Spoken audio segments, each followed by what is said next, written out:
ایک چور باغ میں گھس گیا اور آم کے پیڑ پر چڑھ کر اس نے شاخوں کو اس قدر ہلایا کہ کئی آم نیچے آ پڑے۔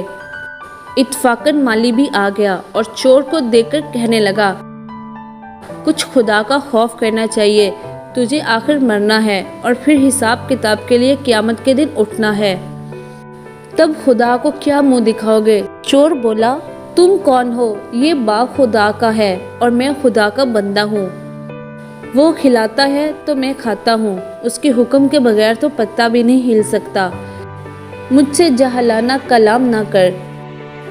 مالی نے یہ بات سن کر دل میں کہا، چور بڑا منطقی ہے، میں اسی کی منطق میں ایسا مناسب جواب دوں گا کہ عمر بھر نہ بھولے گا۔ مالی بولا، حضرت نیچے آئیے، ہم پر کرم فرمائیے، مدت بعد ایسا بزرگ ملا ہے جس نے توحید کا نکتہ حل کر دیا ہے، پیر و مرشد تشریف لائیے اور ہمیں راہ نجات دکھائیے۔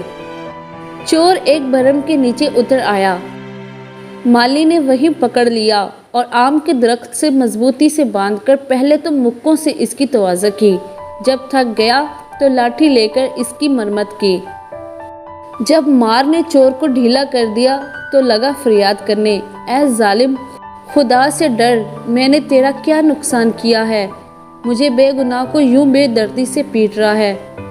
مالی نے ہنس کر جواب دیا، حضرت اتنی جلدی اپنا دعویٰ بھول گئے؟